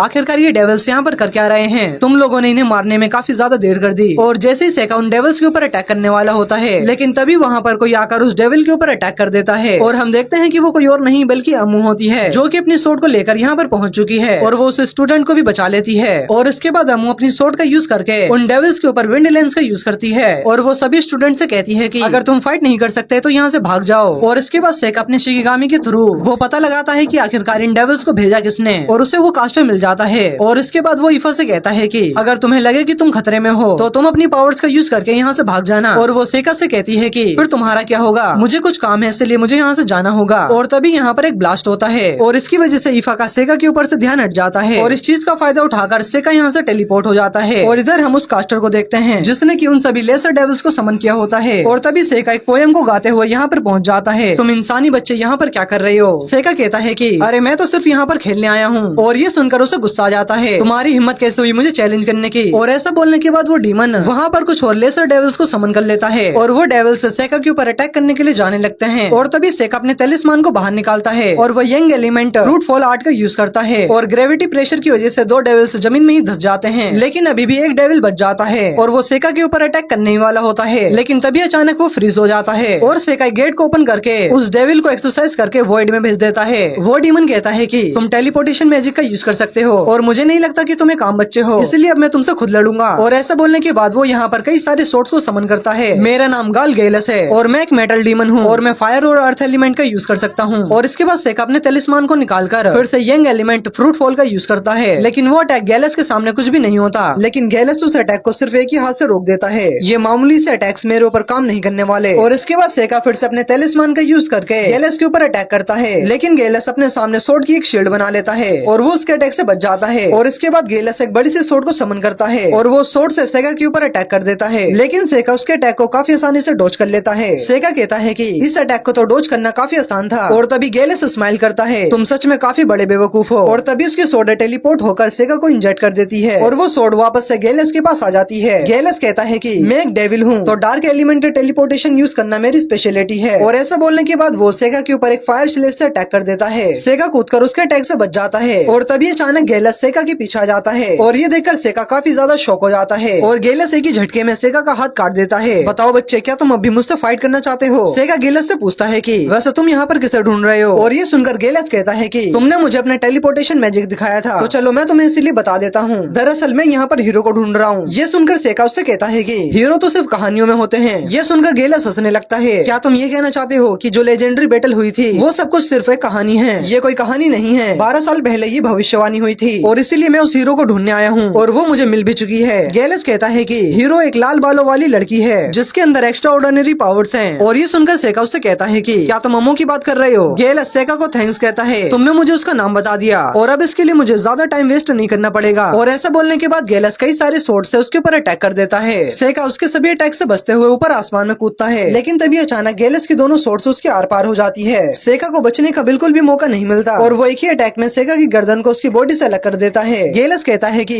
एक इंसानी बच्चे के साथ खेलकर काफी मजा आया, लेकिन अभी भी एक काम बाकी है, हीरो को खत्म करना। और तभी गैलस को कुछ आवाज आती है और वो देखता है कि सेका तो अभी भी जिंदा है। सेका उसकी सोर्ड के ऊपर खड़े होकर एक पोएम गा रहा होता है, आखिरकार तुम अभी तक जिंदा कैसे हो? मैंने तो तुम्हारे सर को काट दिया था। और तभी गैलस एक छोटे से ब्लेड से सेका के ऊपर अटैक करता है, लेकिन इस अटैक से उसे कुछ भी नहीं होता और उसका वो ब्लेड वहाँ से गायब हो जाता है। और गैलस उससे फिर से पूछता है कि आखिरकार तुम जिंदा कैसे बच गए? दरअसल मैं रिवाइव हो गया हूँ। अच्छा तो फिर ये बताओ कि आखिरकार मेरा वो ब्लेड गया कहाँ? दरअसल मैंने एक ऐसा स्पेल सीखा है जिससे कि कोई भी ऑब्जेक्ट मुझे टच नहीं कर सकती। गैलस कहता है कि ताकत ही सब कुछ होती है और इसलिए मैं तुम्हें तब तक मारूंगा जब तक तुम मर नहीं जाते। नहीं, ताकत ही सब कुछ नहीं होती। तुम्हें पता है मैं अपनी पिछली लाइफ में सबसे ज्यादा ताकतवर था, लेकिन फिर भी मैं मारा गया। नहीं, ये नहीं हो सकता, तुम झूठ कह रहे हो। और गैलस काफी सारी सोर्ड्स को समन करके दोबारा से सेका के ऊपर अटैक कर देता है। सेका उसके अटैक से बचते हुए दोबारा से हवा में जंप करता है और सेका वाटर एलिमेंट वाटरफॉल आर्ट का यूज करता है और आसमान से काफी सारा पानी उसके ऊपर गिरने लगता है। और गैलस ये देखकर कहता है कि आखिरकार इस बच्चे के पास इतना सारा माना आ कहां से रहा है? और गैलस पानी के अंदर डूब जाता है, लेकिन पानी हटने के बाद सेका देखता है कि गैलस तो वहाँ पर नहीं है और वो तुरंत समझ जाता है कि उसने टेलीपोर्टेशन मैजिक का यूज किया है। और तभी गैलस ऊपर आसमान से आकर सेका के ऊपर अटैक करने की कोशिश करता है। सेका उसके अटैक से बच जाता है और तभी सेका वॉइड से एक लाइटनिंग मिस्ट नाम के डीमन को समन करता है और वो गैलस के ऊपर एक थंडर स्ट्राइक से अटैक करता है। और सेका को लगता है कि गैलस मारा गया, लेकिन धूल हटने के बाद हम देखते हैं कि गैलस वहाँ पर नहीं है। और तभी गैलस अचानक से पीछे से आकर अपने हाथ को सेका के बॉडी के आर पार कर देता है। मैंने कहा था ना, तुम मुझसे नहीं जीत सकते, ऊपर से तुमने मुझे काफी ज्यादा गुस्सा दिला दिया था। और ये सुनकर सेका कहता है कि मैंने तुम्हें पकड़ लिया। और तभी वहाँ पर एक काफी बड़ा ब्लास्ट होता है। सेका उस अटैक से बच जाता है और गैलस को भी उस अटैक से कुछ भी नहीं हुआ होता है। सेका बताता है कि मैंने अभी मेटल और वाटर एलिमेंट्स का यूज करके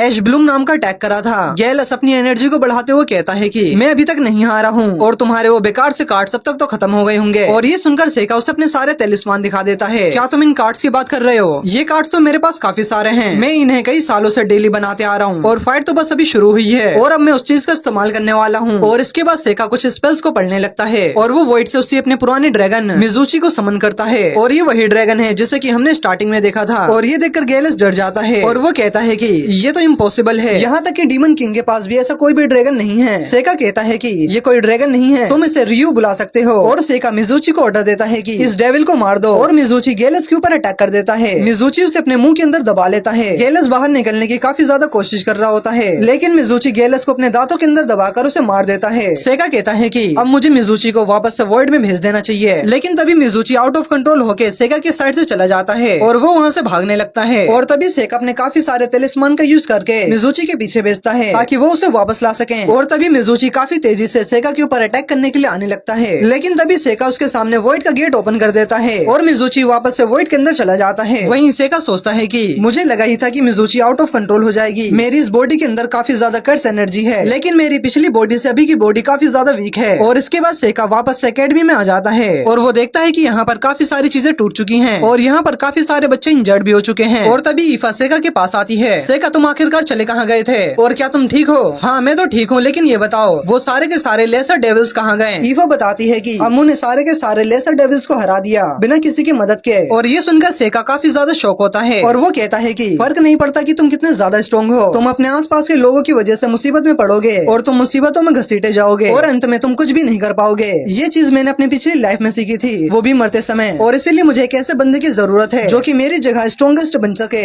और किसी ताकतवर के लिए जीना सबसे स्मार्ट तरीका है। ईफा के अंदर पावर्स की कमी है, लेकिन अम्मू के अंदर पावर्स की कोई भी कमी नहीं है और इसी वजह से मैं अम्मू का दोस्त बनूंगा। मुझे एक ऐसा कंपेनियन बनना पड़ेगा जिसके ऊपर वो ट्रस्ट कर सके। मुझे पता है कि अंत में ये खुद ही कुचली जाएगी, जिसकी वजह से मुझे काफी ज्यादा दुख होगा, लेकिन मैं इस लाइफ में खुशियाँ ढूंढ कर रहूंगा। अगर वो डेविल वापस आकर अम्मू के ऊपर अटैक करता है, मैं उससे लड़ूंगा, भले ही मुझे डेविल किंग से भी लड़ना पड़े। मैं अम्मू को सबसे ज्यादा स्ट्रॉन्गेस्ट बनाकर रहूंगा। और इसके बाद हम 1 महीने के बाद का सीन देखते हैं, जहाँ सेका अकेडमी में जा रहा होता है। उन डेविल्स को अकेडमी में अटैक करे हुए 1 महीना हो चुका है और अब सभी लोग शांत हो चुके हैं। और तभी ईफा सेका को आकर गुड मॉर्निंग कहती है और सेका भी उसे गुड मॉर्निंग कहता है। और तभी सेका की नजर अम्मू के ऊपर जाती है। वो उसे देखकर अपने मन में कहता है कि मेरा प्लान सिंपल है, लाइफ को जीने का। मैं काफी स्ट्रॉन्ग पर्सन से दोस्ती कर लूंगा और मैं उसकी शैडो में रहूंगा। मुझे इस प्लान को फॉलो करना होगा अगर मुझे इस लाइफ को अपनी पिछली लाइफ की तरह नहीं बनाना। और तभी सेका अम्मू को गुड मॉर्निंग कहता है, लेकिन अम्मू काफी ज्यादा गुस्सा हो जाती है। तुम मुझसे बात मत करो, तुम्हें क्या लगता है कि हम दोस्त हैं? और ऐसा बोलने के बाद वो यहाँ से चली जाती है। और उसे देखकर सेका कहता है कि अरे कोई बात नहीं, स्कूल लाइफ तो भी शुरू हुई है, मैं काफी सारे दोस्त बना लूंगा। लेकिन एक सेकंड, आखिर दोस्त बनाए कैसे जाते हैं? और ये सोचकर वो सदमे में चला जाता है और वो दोनों आगे बढ़ रहे होते हैं। और तभी सेका ऊपर देखता है कि वो देखता है कि हवा में एक मटका है और उसके अंदर ग्रीन कलर का लिक्विड भरा हुआ है और वो लिक्विड उनके ऊपर गिरने वाला होता है। लेकिन सेका जल्दी से अपने तलिस्मान को निकालकर ईफा और वो अपने आप को पीछे टेलीपोर्ट कर लेता है। और अब सेका उस लिक्विड के पास जाता है और वो उसे देखकर सोचता है कि आखिर ये क्या चीज है, शायद से मुझे इसे अपने पास रख लेना चाहिए। और तभी हम प्रोफेसर कोडल को देखते हैं और वो ईफा और सेका से पूछते हैं कि क्या तुम दोनों ठीक हो, तुम्हें कहीं चोट तो नहीं आई? और हमें पता लगता है कि वो मटका प्रोफेसर कोडल का था। सेका उनसे पूछता है कि आखिर इसके अंदर है क्या? अरे दरअसल इस मटके के अंदर मॉन्स्टर का ब्लड है और इस ब्लड के अंदर कुछ हर्ब्स और मिनरल्स मिले हुए हैं जो कि मुझे अपने रिसर्च के लिए चाहिए थे। तो सेका उनसे पूछता है कि तो फिर आखिरकार ये हवा में क्या कर रहा था? और इस पर वो कहते हैं कि मैं डार्क एलिमेंट का यूज करके इस मटके को ऊपर वाले फ्लोर पर ले जाने की कोशिश कर रहा था, लेकिन मेरी खासियत लाइट एलिमेंट को यूज करना है और अभी मुझे डार्क एलिमेंट को अच्छे से यूज करना नहीं आता। ये सुनकर सेका सोचता है कि जहाँ तक मुझे पता है डार्क एलिमेंट ग्रेविटी, स्पेस और टाइम को कंट्रोल कर सकता है और वहीं हम लाइट एलिमेंट से लाइटनिंग और लाइट को कंट्रोल कर सकते हैं। और जो कोई भी इन दोनों एलिमेंट्स का यूज कर पाता है वो मैजिशियंस काफी ज्यादा पावरफुल और रेयर होते हैं। और इसके बाद प्रोफेसर कोडल अपने मटके को लेकर यहाँ से चले जाते हैं और ईफा और सेका भी अपने नेक्स्ट क्लास को अटेंड करने के लिए क्लासरूम में चले जाते हैं। और इसके बाद हमें क्लासरूम का सीन दिखाया जाता है। टीचर सभी स्टूडेंट से कहती है कि अगले हफ्ते फाउंडिंग एनिवर्सरी रिचुअल है और इसलिए मैं चाहती हूँ कि एकेडमी के टॉप 2 स्टूडेंट्स अमू और ईफा इस रिचुअल को पूरा करें। और अमू पूछती है कि वैसे हमें करना क्या होगा? टीचर बताती है कि तुम्हें न्यू स्टूडेंट्स के रोस्टर को रोडेनिया फॉरेस्ट के टेम्पल में ले जाना होगा ताकि वो वहाँ पर प्योर हो सके। और ये सुनकर सेका सोचता है कि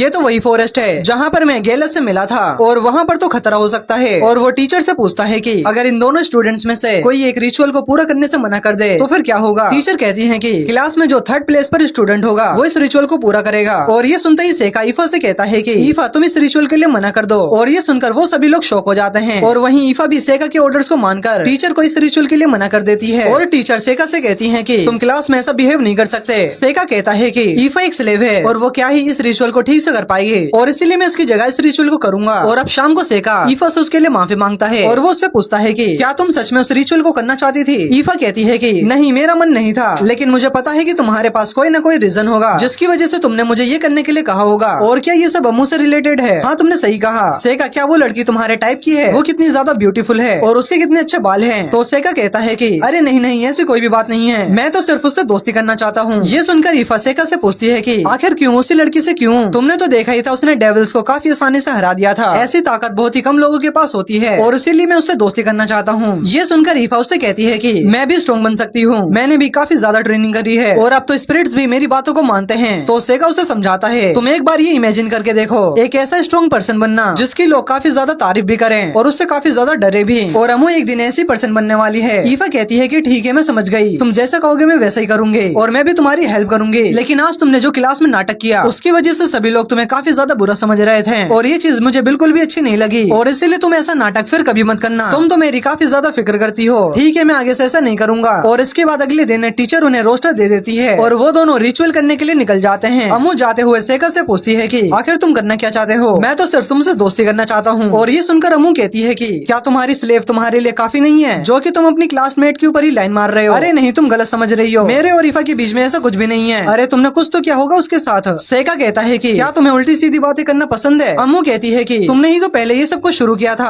और तभी अचानक अमू के सर में दर्द होने लगता है। सेका पूछता है कि क्या तुम ठीक हो? अगर तुम्हें ज्यादा परेशानी हो रही है तो हम यहाँ पर रुक सकते हैं। नहीं, मैं ठीक हूँ। और इसके बाद ये दोनों एक ट्री के पास पहुँच जाते हैं जिसके ऊपर एक सर्कल बना था और तभी वो सर्कल एक्टिवेट हो जाता है और ये दोनों टेलीपोर्ट होकर एक दूसरी जगह पहुँच जाते हैं। अमू कहती है कि आखिर हम लोग कहाँ आ गए और ऊपर से यहाँ पर काफी ज्यादा अंधेरा भी है। और तभी अचानक इनके पीछे 3 एलिगेटर टाइप के मॉन्स्टर्स आ जाते हैं और इससे पहले कि सेका उनके ऊपर अटैक करता, अमू एक मॉन्स्टर के ऊपर से कूदकर दूसरी साइड जाती है और अमू अपने सोर्ड का यूज करके वहाँ पर एक फायर बॉल को क्रिएट करती है और वो उस अटैक से उन सभी मॉन्स्टर को जला देती है। और ये देखकर सेका काफी ज्यादा इम्प्रेस होता है। और तभी अचानक एक मॉन्स्टर अमू के पीछे आकर उसके ऊपर अटैक करने वाला होता है और तभी सेका wood element stake driver art का यूज करके उस मॉन्स्टर के सर को ऊपर कुचल देता है। और ये देखकर अमू सेका से पूछती है कि आखिर ये किस तरह का स्पेल था? आज से पहले मैंने कभी भी ऐसा स्पेल नहीं देखा है। तो सेका उसे बताता है कि दरअसल मैं लैम्प्रोज फैमिली से बिलोंग करता हूँ और हमें कुछ ऐसे स्पेल सिखाए जाते हैं जो कि नॉर्मल लोगों को नहीं आते। और अमू भी यहाँ के मॉन्स्टर्स को देखकर समझ चुकी थी कि वो लोग एक डंजन में फंस चुके हैं और वो दोनों आगे बढ़ने लगते हैं। सेका अमू से कहता है कि आखिरकार हमें आगे जाने की क्या जरूरत है, हम लोगों को एक जगह पर रुक जाना चाहिए और हमें इंतजार करना चाहिए कि कोई हमारी मदद करने आ जाए। लेकिन अमू कहती है कि हम लोग एक डंजन के अंदर टेलीपोर्ट हो चुके हैं और किसी को भी ये पता नहीं है कि हम लोग हैं कहाँ पर, इसीलिए कोई भी हमारी मदद करने नहीं आने वाला। और तभी सेका अपने तलिस्मान का यूज करके वहाँ आसपास रोशनी कर देता है और ये देखकर अमू काफी ज्यादा इम्प्रेस हो जाती है। क्या तुम लाइट एलिमेंट का भी यूज कर सकते हो? चलो अच्छा ही है, अब इससे हमारे सर्वाइवल के चांसेस काफी ज्यादा बढ़ जाएंगे। और इसके बाद सेका चलते हुए कुछ तलिस्मान को डंजन की दीवार के ऊपर लगा रहा होता है और ये देखकर यूकी उससे पूछती है कि आप इससे कर क्या रहे हो? दरअसल मैं अपनी शिगामी की मदद कर रहा हूँ इस जगह को ढूंढने में जो कि ऊपर सरफेस के ऊपर है। मैंने अपने कुछ शिगामीज को बी में बदल दिया था और वो लोग जैसे ही मेरे पास आएंगे तो वो मुझे रिस्पॉन्स करेंगे और हम लोग इनकी मदद से एग्जिट को ढूंढ पाएंगे। और तभी यूकी सेंस करती है कि उनकी तरफ कुछ मॉन्स्टर्स आ रहे हैं और अमू भी ये सेंस कर लेती है कि उनकी तरफ कुछ मॉन्स्टर्स आ रहे हैं। और तभी अचानक यहाँ पर कई सारे गोब्लिन मॉन्स्टर्स आकर उनके ऊपर अटैक कर देते हैं। लेकिन अमू बड़ी ही आसानी से एक एक करके उन सभी मॉन्स्टर्स को मार देती है और वो अकेले ही उनसे लड़ने लगती है। लेकिन तभी एक गोब्लिन अमू के पीछे आकर उसे जोर का एक मुक्का मारता है और इसकी वजह से अमू इंजर्ड हो जाती है और सेका भी नोटिस कर लेता है। और इसके बाद सेका अपने वुड एलिमेंट का यूज करके वहाँ पर काफी सारे वुड पिलर्स को समन करने लगता है और वो काफी सारे मॉन्स्टर्स को मार देता है और वो उन सभी मॉन्स्टर्स को अमू से दूर कर देता है। और जैसे ही सेका अमू के पास पहुँचता है और उसी टाइम अमू वहाँ पर बेहोश हो जाती है और वो सारे के सारे मॉन्स्टर्स उन दोनों के ऊपर अटैक करने के लिए आने लगते हैं। लगता है कि मुझे उसे समन करना ही होगा। और ऐसा बोलने के बाद सेका वॉइड से एक बड़े से जाइंट सेंटीपीड को समन कर देता है। ऐसे सिचुएशन में ये जाइंट सेंटीपीड काफी काम के होते हैं और वो जाइंट सेंटीपीड उन सभी मॉन्स्टर्स को मार देता है। और कुछ देर के बाद अमू की आंख खुलती है, वो देखती है कि सेका ने उन सभी गोब्लिन मॉन्स्टर्स को हरा दिया है और उसने हीलिंग मैजिक का यूज करके अमू की चोटों को ठीक कर दिया होता है। और तभी अचानक वापस से अमू के सर में दर्द होने लगता है और सेका कहता है कि मैंने अमू की चोट को इस पेपर डॉल के ऊपर ट्रांसफर कर दिया है और मैं समझ चुका हूँ कि आखिरकार यहाँ पर हो क्या रहा है। और तभी सेका वहाँ पर एक बैरियर को क्रिएट कर देता है जिससे अमू के सर का दर्द खत्म हो जाता है। सेका अमू को बताता है कि तुम्हारे ऊपर किसी ने कर्स लगा दिया है, लेकिन वो कर्स इस बैरियर के अंदर काम नहीं करेगा। और वो उससे पूछता है कि तुम्हें सबसे पहले सर में दर्द कब हुआ था? अमू उसे बताती है कि जब वो इस एकेडमी में पहली बार आई थी तब से उसके सर में दर्द होना स्टार्ट हो गया था, लेकिन मुझे नहीं लगता कि मेरे ऊपर कोई कर्स है क्योंकि मेरी बॉडी के ऊपर कोई भी कर्स का मार्क नहीं है। तो सेका उससे कहता है कि ऐसे भी कुछ जगह होती है जिससे कि तुम खुद देख नहीं सकती। और ये सुनकर अमू घबरा जाती है, आखिरकार तुम कहना क्या चाहते हो? अरे नहीं नहीं, मैं तुमसे थोड़ी ना कह रहा हूँ कि तुम मुझे दिखाओ। अमू कहती है कि लेकिन ये चीज जरूरी है, क्या तुम देखोगे? लेकिन पहले तुम अपने मुंह को दूसरी साइड कर लो। सेका अपने मुंह को दूसरी साइड कर लेता है और अमू कहती है कि देखो। तो सेका उसकी कमर पे देखता है, वहाँ पर कोई भी मार्क नहीं होता। जिसके बाद वो उसकी गर्दन को देखता है तो वहाँ पर भी कोई भी मार्क नहीं होता। तो सेका कहता है कि कभी कभी कर्स काफी ज्यादा छोटे होते हैं और वो स्किन का कलर लेकर छुप जाते हैं। और ये सुनकर अमू उसके ऊपर भड़क जाती है, अबे ओए तेरा कुछ ज्यादा नहीं हो गया? अब क्या तुम चाहते हो कि मैं यहाँ पर बिना कपड़े के रहूं? अरे नहीं नहीं, मैं तो बस पॉसिबिलिटी बता रहा था। लेकिन चाहे कुछ भी हो, इस बैरियर के अंदर रहने से तुम्हारा दर्द रुक चुका है। इसका मतलब कि तुम्हारे ऊपर कर्ज तो है, तो फिर क्या मुझे हमेशा इसी बैरियर के अंदर रहना पड़ेगा? नहीं, तुम सिर्फ मुझे अपना एक बाल दे दो। और इसके बाद सेका एक तिलिस्मान के ऊपर अम्मू के बाल को बांध देता है।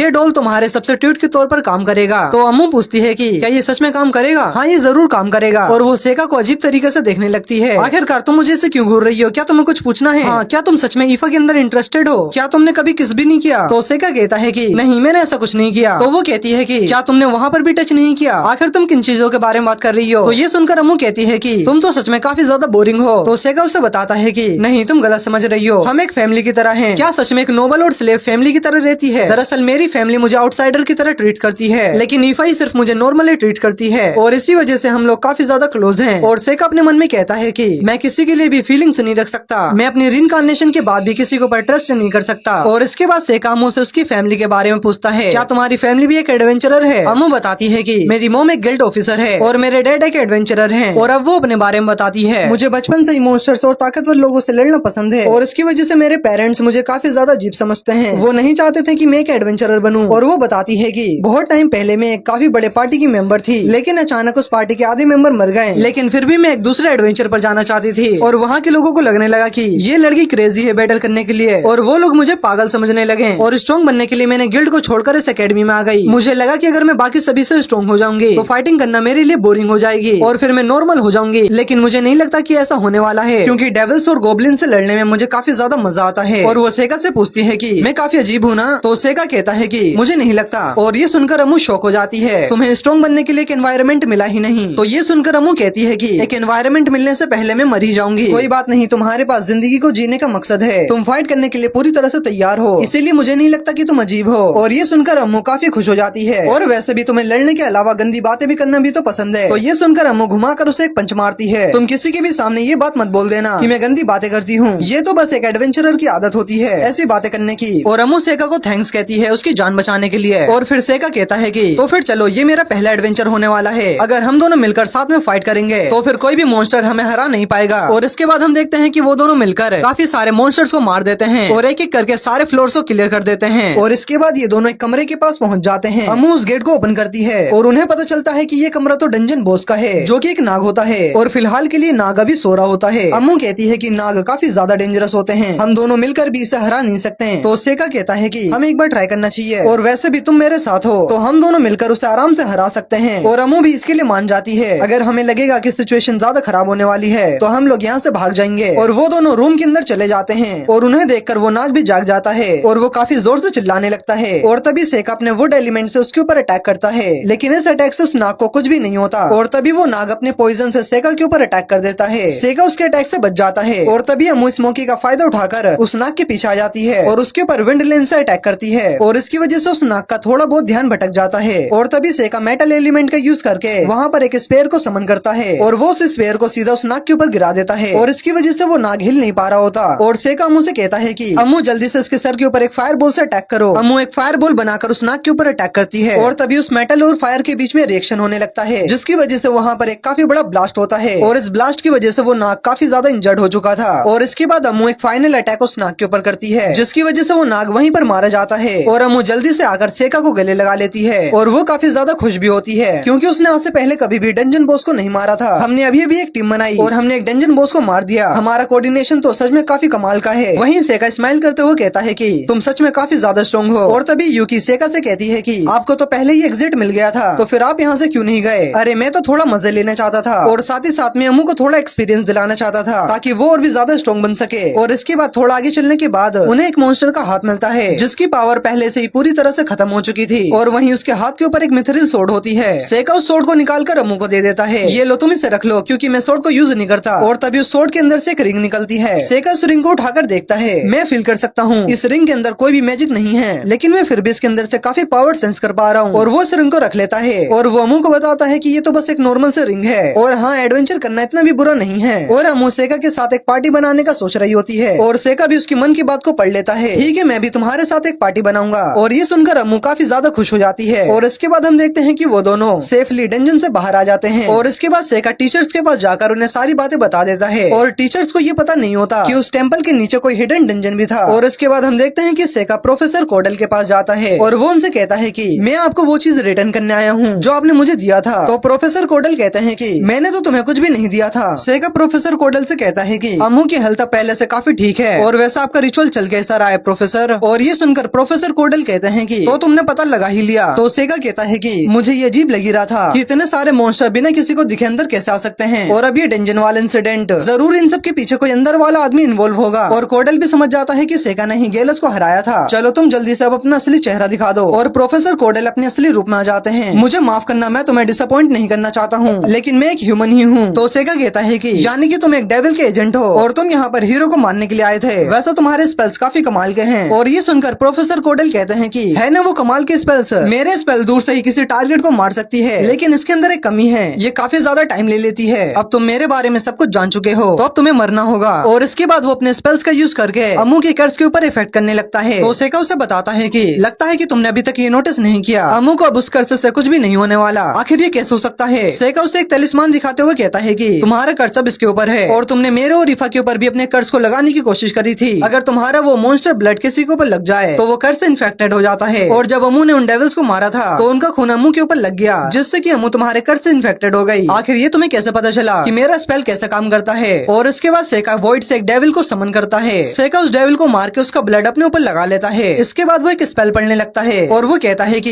ये लो तुम्हारा कर्ज अब मेरे ऊपर है। ये सुनकर प्रोफेसर कहते हैं कि क्या तुम पागल हो चुके हो? तुम्हें क्या लगता है कि ये स्पेल तुम्हें ऐसे ही जाने देगा? ये तुम्हें काफी ज्यादा हार्म पहुंचाएगा। और इसके बाद सेका एक स्पेल को पढ़ने लगता है जहाँ पर हम उसकी पिछली लाइफ की शेडो को भी देख पाते हैं। और ये देखकर प्रोफेसर काफी ज्यादा डर जाते हैं, आखिरकार तुम हो कौन? और इसके बाद सेका प्रोफेसर के कर्ज को प्रोफेसर के ऊपर ही ट्रांसफर कर देता है, जिसकी वजह से प्रोफेसर की हालत काफी ज्यादा खराब हो जाती है। मैं तुमसे काफी ज्यादा इम्प्रेस हूँ कि तुमने कैसा कर्ज बनाया था, लेकिन कर्ज को एक्सरसाइज करना एक एक्सोसिस्ट की स्पेशलिटी होती है। और ऐसा कहने के बाद सेका यहाँ से जाने लगता है। यूकी सेका से पूछती है कि आपको ये कैसे पता चला कि प्रोफेसर कोडल ही इन सब के पीछे हैं? दरअसल मेरे शिकिगामी ने पता लगाया था कि प्रोफेसर के कपड़ों पर वही फ्लावर के पोलन हैं जो कि सिर्फ मैजिकल सर्कल के पास ही पाए जाते हैं। और अब मैं फाइनली एक नॉर्मल स्टूडेंट की तरह लाइफ को शुरू कर सकता हूँ। और इसके बाद हम देखते हैं कि सेका डंजन से मिली रिंग ईफा को दे देता है, क्योंकि ईफा एक ऐसी पर्सन है जो कि इस रिंग को यूज कर सकती है। और तभी उसे अम्मू दिखती है। वो उसे हाई कहता है, तुम आखिरकार मुझसे ऐसे बात क्यों कर रहे हो? तुम्हें क्या लगता है कि हम दोनों दोस्त हैं? आखिरकार इस लड़की को हो क्या जाता है? और ईफा अम्मू के पास जाकर आज के वेदर के बारे में बात करने लगती है। तो सेका कहता है कि आखिरकार तुम दोनों कब से इतनी अच्छी दोस्त बन गई? यूकी कहती है कि मुझे लगता है कि अम्मू आपसे बात करने में शर्मा रही है। क्या सच में? और इसके बाद हमें पूरे 1 साल के बाद का सीन दिखाया जाता है। अम्मू कहती है कि मुझे नहीं लगता कि मैं तुम्हारे और सेका के बिना इतना आगे आ सकती थी। तुम तो सच में काफी काइंड हो और वैसे भी तुम यहाँ तक अपने हार्ड वर्क की वजह से आई हो। और इसके बाद हम सेका को देखते हैं जो कि अपने मन में कहता है कि सरप्राइजली 1 साल से किसी भी डीमन ने अभी तक हमला नहीं किया और इसीलिए मैं अभी के लिए थोड़ा बहुत रिलैक्स हूँ, लेकिन फिर भी मैं अपनी शिकिगामी की मदद से पूरे एकेडमी के ऊपर नजर रख रहा हूँ। और तभी इनके पास इस एकेडमी के वाइस प्रिंसिपल आते हैं और वो सेका और ईफा से कहते हैं कि तुम दोनों को कल इवनिंग में प्रिंसिपल के ऑफिस में आना है। और ऐसा बोलकर वो यहाँ से चले जाते हैं। तो ये सुनकर अम्मू सेका से कहती है कि तुम्हें प्रिंसिपल के ऑफिस में बुलाया जा रहा है, तो क्या इसका मतलब वो लोग तुम्हें एकेडमी से एक्सपेल करने वाले हैं? नहीं, ऐसा कुछ भी नहीं है। उन्होंने मेरे साथ ईफा को भी बुलाया है। और वो अपने मन में कहता है कि पता नहीं क्यों, लेकिन मुझे कुछ अजीब सा फील हो रहा है। और वहीं हम एक लड़की को देखते हैं जो कि कोने में खड़ी होकर सेका को ही देख रही होती है। और शाम के टाइम वो दोनों प्रिंसिपल के पास जाने लगते हैं। ईफा कहती है कि मैंने कभी भी यहाँ के प्रिंसिपल को नहीं देखा है, क्योंकि वाइस प्रिंसिपल ही सारी सेरेमनी को होस्ट करते हैं। हाँ, तुमने सही कहा, मैंने भी कभी भी प्रिंसिपल को नहीं देखा है। और वो दोनों प्रिंसिपल के ऑफिस में पहुँच जाते हैं। ऑफिस में आते ही प्रिंसिपल सेका से कहती है कि मुझे लगा कि तुम्हें घमंडी बच्चे होगे जिसके पास दिमाग से ज्यादा टैलेंट है, लेकिन तुम्हें देखकर लगता है कि तुम जो भी करते हो सोच समझ के करते हो। और ये सुनकर सेका कहता है कि तारीफ करने के लिए थैंक्स, लेकिन मैं भी ये देखकर काफी ज्यादा सरप्राइज हूँ कि एक डेमी ह्यूमन इस एकेडमी को चला रही है। तो प्रिंसिपल कहती है कि तुम्हें क्या लगता है कि हम ह्यूमन से कमजोर हैं और तुम मुझे डेमी ह्यूमन की जगह डेमी डेविल समझ सकते हो? और ये सुनकर सेका उनसे रूड बिहेवियर के लिए माफी मांगता है। प्रिंसिपल कहती है कि मुझे लगा ही था तुम ऐसे ही एक्ट करोगे, क्योंकि आखिरकार तुम उसकी फैमिली से जो हो। और ये सुनकर सेका उनसे पूछता है कि क्या आप मेरे फादर को जानते हो? नहीं, मैं तुम्हारे फादर को तो नहीं जानती, लेकिन मैं तुम्हारे अंकल को जानती हूँ। और ये सुनकर सेका काफी ज्यादा सरप्राइज हो जाता है। मुझे ये पता नहीं था कि मेरे फादर का कोई भाई भी है। प्रिंसिपल कहती है कि इन सब बातों को छोड़ो, हम लोग सीधा टॉपिक पर आते हैं। हाँ, वैसे आपने हमें यहाँ पर क्यों बुलाया है? प्रिंसिपल बताती है कि मैं चाहती हूँ कि तुम कैपिटल के अंदर होने वाले आर्ट्स ऑफ वॉर टूर्नामेंट के अंदर पार्टिसिपेट करो और तुम्हारे साथ ये लड़की भी होने वाली है। और तभी गेट खुलता है और वहाँ पर वही लड़की आ जाती है जो कि छुपके से सेका को देख रही थी। प्रिंसिपल कहती है कि तुम सही टाइम पर आ गई, चलो अब तुम अपने सीनियर्स को अपने आप से इंट्रोड्यूस करवाओ। वो लड़की अपना नाम मेबल क्रेन बताती है और प्रिंसिपल उन्हें बताती है कि हमारी इस एकेडमी से 2 स्टूडेंट्स उस टूर्नामेंट के अंदर पार्टिसिपेट करने वाले हैं। एक तो ये लड़की है जिसका नाम मेबल है और दूसरा स्टूडेंट तुम दोनों दोनों में से कोई एक हो सकता है। इस कंपटीशन के अंदर तुम जा सकते हो या तुम्हारी ये स्लेव, और ये तुम दोनों के ऊपर डिपेंड करता है कि तुम दोनों में से जाएगा कौन। और इसके बाद हम अमू को देखते हैं जो कि काफी ज्यादा गुस्से में होती है। अमू सेका से पूछती है कि आखिरकार एकेडमी वालों ने मुझसे क्यों नहीं कहा इस टूर्नामेंट के अंदर पार्टिसिपेट करने के लिए। सेका भी कहता है कि मुझे भी ये बात समझ में नहीं आ रही, तो क्या तुम सच में इस कंपटीशन में पार्टिसिपेट करने वाले हो? हाँ, मैं इस कंपटीशन में पार्टिसिपेट करना चाहता हूँ। अमू पूछती है कि क्या हमारी एकेडमी ने इससे पहले कभी भी इस टूर्नामेंट में पार्टिसिपेट करा है? तो ईफा बताती है कि हाँ, हमारी एकेडमी इस टूर्नामेंट में पहली बार पार्टिसिपेट कर रही है, क्योंकि पहले इस टूर्नामेंट के अंदर मैजिक को यूज करना अलाउ नहीं था, लेकिन अब ये बैन हट चुका है और अब क्योंकि रूल्स चेंज हो चुके हैं और मैजिक को यूज करना अलाउ कर दिया गया है, और इसीलिए हमारी एकेडमी को एंट्री मिल गई पार्टिसिपेट करने के लिए। सेगा कहता है कि प्रिंसिपल अपनी इस एकेडमी की रेपुटेशन को बढ़ाना चाहती है और इसीलिए वो चाहती है कि हम इस टूर्नामेंट के अंदर पार्टिसिपेट करें। अमू कहती है कि प्रिंसिपल आखिरकार सीनियर्स को इस टूर्नामेंट में क्यों नहीं भेज रहे हैं? तो सेगा बताता है कि क्योंकि सीनियर स्टूडेंट्स किसी रिसर्च को करने में बिजी हैं, लेकिन आखिरकार प्रिंसिपल ने तुम दोनों को ही क्यों चुना, मुझे क्यों नहीं? तो ईफा बताती है कि ऐसा इसलिए हुआ होगा क्योंकि सेगा ने लास्ट ईयर एक डंजन को क्लियर करा था,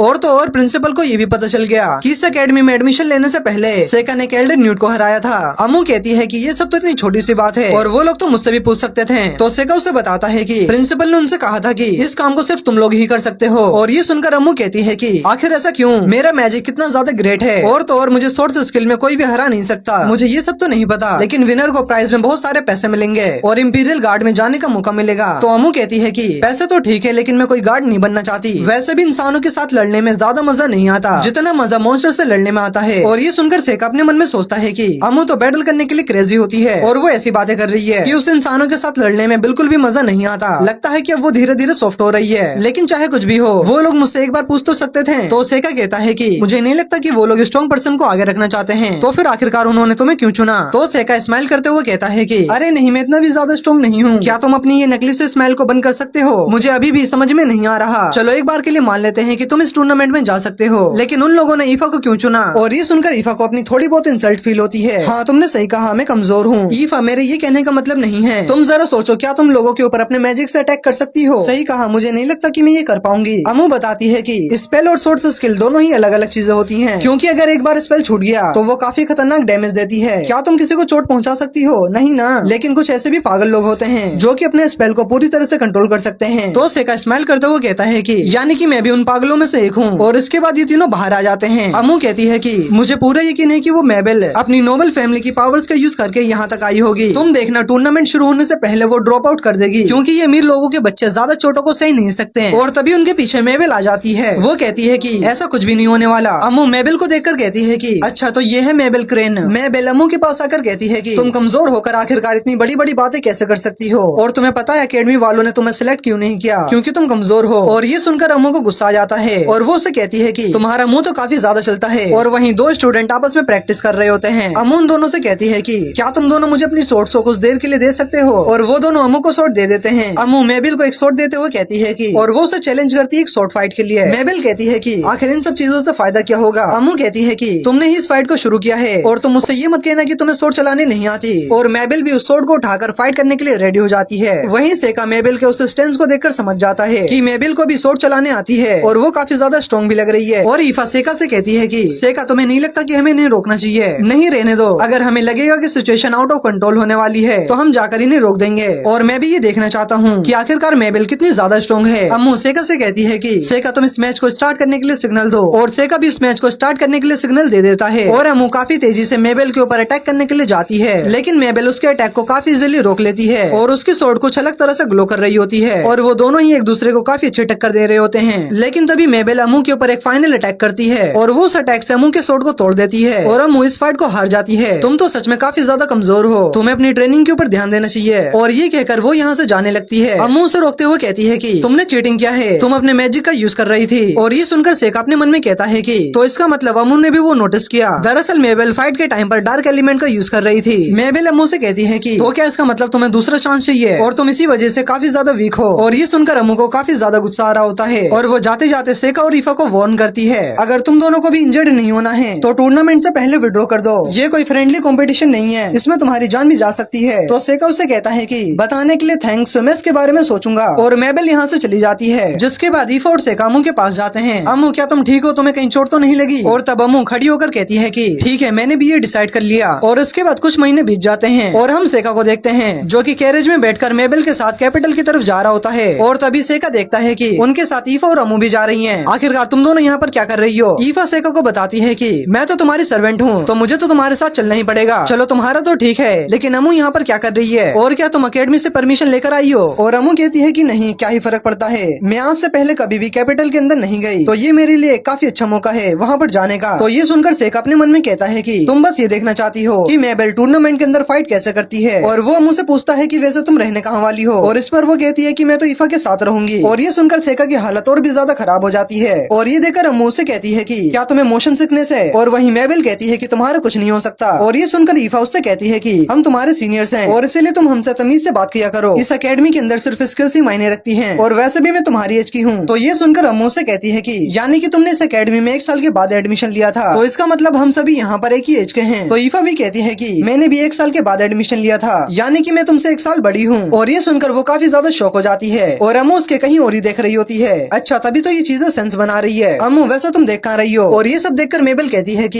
ये कितना ज्यादा अनोइंग है, लगता है कि अकेडमी में सारे के सारे ऐसे ही हैं। तो सेका कहता है कि हाँ, हम बच्चे ही तो हैं, तो इसमें दिक्कत क्या है? और इसके बाद वो सभी लोग कैपिटल पहुंच जाते हैं और अमू और ईफा यहाँ की बिल्डिंग्स को देखकर काफी ज्यादा शौक होती हैं, क्योंकि उन दोनों ने आज से पहले कभी भी इतनी बड़ी बड़ी बिल्डिंग्स को नहीं देखा होता है। लेकिन अमू देखती है कि सेका की हालत तो अभी भी खराब है। तो ईफा उससे कहती है कि तुम्हें अभी अरेना में जाने के बजाय रूम में जाकर आराम करना चाहिए। नहीं, रहने दो, मैं ठीक हूँ, और वैसे भी मुझे टूर्नामेंट का ब्रैकेट देखना है। और आखिरकार मेबल गई कहाँ? लगता है कि वो हमें बिना बताए यहाँ से चली गई। उसे जहाँ जाना है जाने दो, चलो हम टूर्नामेंट वाली लोकेशन पर चलते हैं। अमू कहती है कि यहाँ से आगे कैरेज नहीं जा सकती, हमें पैदल ही जाना होगा। अगर तुम कहो तो मैं कैब बुला सकती हूँ। तो ये सुनकर सेका कहता है कि क्या तुम मुझे मारना चाहती हो? और इसके बाद वो लोग कंपटीशन वाली जगह पर पहुँच जाते हैं और सेका को वो बोर्ड भी मिल जाता है जहाँ पर उनके ओपोनेंट के नाम लिखे हुए थे। और उस बोर्ड को देखकर सेका को पता चलता है कि अगर वो और मेबल सभी फाइट्स को जीतते हैं तो सेमीफाइनल में हम दोनों को आपस में लड़ना होगा। और ये तो काफी अजीब बात है, फाइनल से पहले ये अकेडमी के स्टूडेंट्स आपस में लड़ेंगे। और इसके बाद सेका उन दोनों से कहता है कि जिस चीज को मैं देखने के लिए आया था मैंने उसे देख लिया और अब मैं रूम में जाकर थोड़ा आराम करना चाहता हूँ। और वो दोनों कहती हैं कि चलो ठीक है, हम भी चलते हैं। नहीं, इसकी कोई जरूरत नहीं है, वैसे भी मैं सोने वाला हूँ, तो क्यों ना तुम दोनों तब तक इस कैपिटल को थोड़ा बहुत एक्सप्लोर कर लो। और वो दोनों इसके लिए मान जाती हैं। अम्मू कहती है कि अगर मेबल और सेका दोनों ही पहले राउंड में हार जाते हैं तो वैसे भी हमें वापस अकेडमी में जाना ही होगा। और इसके बाद सेका कुछ तलिस्मान को बाहर निकालता हुआ कहता है कि चलो पता लगाया जाए कि आखिरकार अकेडमी वालों ने मुझे अम्मू की जगह क्यों चुना। और इसके बाद हम देखते हैं कि ये टूर्नामेंट स्टार्ट हो जाता है और इस टूर्नामेंट को देखने के लिए यहाँ पर कई सारे लोग आए होते हैं। और इसके बाद कमेंटेटर आर्ट्स ऑफ टूर्नामेंट को शुरू करती है। वो बताती है कि इस साल रूल्स को चेंज किया गया है और मैजिक को यूज करना अलाउ है और इसीलिए इस साल आधे से ज्यादा मैचेस आए हैं। और कमेंटेटर बताती है कि अगर कोई भी फाइटर रिंग से बाहर आ जाता है या फिर वो हार मान लेता है या फिर वो फाइटर लड़ने के काबिल नहीं होता तो वो उस मैच को हार जाएगा। और हाँ, इस साल को रूल को ऐड किया गया है, अगर किसी भी फाइटर का एमुलेट टूट जाता है तो वो इस टूर्नामेंट से बाहर हो जाएगा।